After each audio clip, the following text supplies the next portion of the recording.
नमस्कार मंडळी, स्वागत आहे तुमचं माझ्या युट्यूब चॅनलमध्ये। तर आज आपण घेऊन आलो आहोत एक खास विषय। जसं की आपल्याला बऱ्याच जणांना माहिती नसतं की आपल्या म्हणजे लॅपटॉपचे रॅम किती आहे किंवा आपण कोणतं विंडोजचं ओएसचं जे व्हर्जन आहे ते इन्स्टॉल केलंय, तर ते आपण कसं बघायचं आणि आपला लॅपटॉपचा प्रोसेसर किती आहे, काय आहे, ते सगळं डिटेल कसं जाणून घ्यायचं ते मी तुम्हाला आज सांगणार आहे।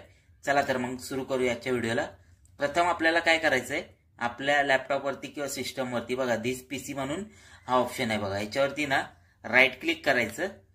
राईट क्लिक करून नंतर प्रॉपर्टीज मध्ये गेलं की बघा इथे आपल्याला बघा संपूर्ण डिटेल येते अबाउट मध्ये। जसं की मी माझ्या लॅपटॉपचं नाव अजिंक्य ठेवलंय, माझा प्रोसेसर बघा 11 जनरेशन आहे आणि बघा रॅम 8 GB आहे।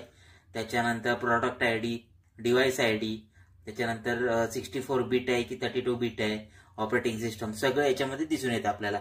आणि आपलं जे विंडोज इन्स्टॉल आहे ते विंडोज 11 आहे बघा, कोणाचं 10 आहे, 11 आहे, 13 आहे, त्याच्यानुसार इथे दिसतं ते। चला तर मग धन्यवाद।